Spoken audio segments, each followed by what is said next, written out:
Debt can be a polarizing topic amongst management teams. On the one hand, you find the advocate who seems to always remind people that interest expense is tax deductible, making the effective interest rate even lower than the already low cost of debt is at least nominally. The idea here is best explained with an example. Imagine we have two companies. One is all equity financed and the other is half debt financed. Other than that, the two companies are identical. Let's create a simple income statement for both of them. Let's assume revenues of $1,000 for each of the firms. Next, let's imagine that the cost of goods sold is 60% of the sales for the two. That leaves us with gross profit of $400. Now, assume both companies have operating expenses that are 15% of sales, leaving us with operating income of $250. Before we calculate the income tax expense for the two firms, we need to deduct the interest expense for the company with the debt. To do that, we need to make some assumptions about the financing of the two companies. Let's say the all-equity company has $10,000 worth of equity, and the company with debt has $5,000 worth of debt and $5,000 worth of equity. Let's also assume an interest rate of 3%. That makes the interest expense $150, which is just the $5,000 worth of debt times the 3% interest rate. Taxable income then becomes $250 for the all-equity firm and $100 for the company who's using some debt. Assuming a tax rate of 20%, that leaves the net income for the all-equity company of $200 and $80 for the company with the debt.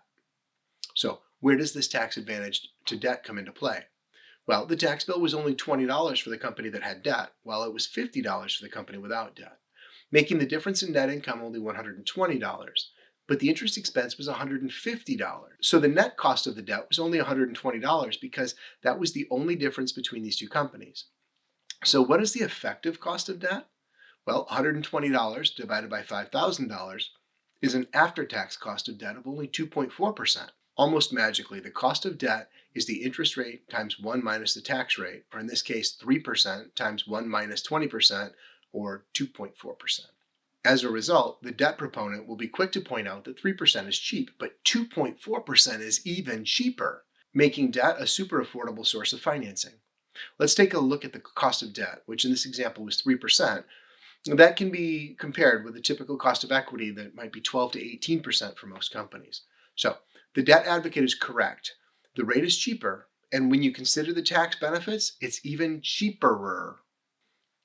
Keep in mind, though, that to take advantage of the tax benefits, the company has to have positive income to shield from the taxes, and that the tax rate has to be greater than zero.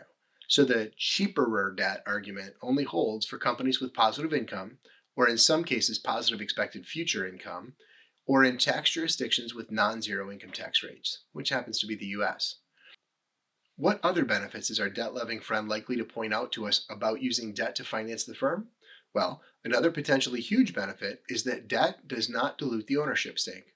What I mean by that is, if the company needed to expand its business and they issued debt instead of equity, all of the shareholders that owned the stock before the expansion would continue to own exactly the same proportion of the company after the expansion, essentially increasing the per shareholder value of the company, assuming that the expansion project had a positive NPV. Overall, there's a lot to like about debt financing, predominantly driven by the tax shield benefits associated with the debt. We can even quantify the value being added by taking on some debt, and that's simply the amount of debt that was taken on times the corporate tax rate.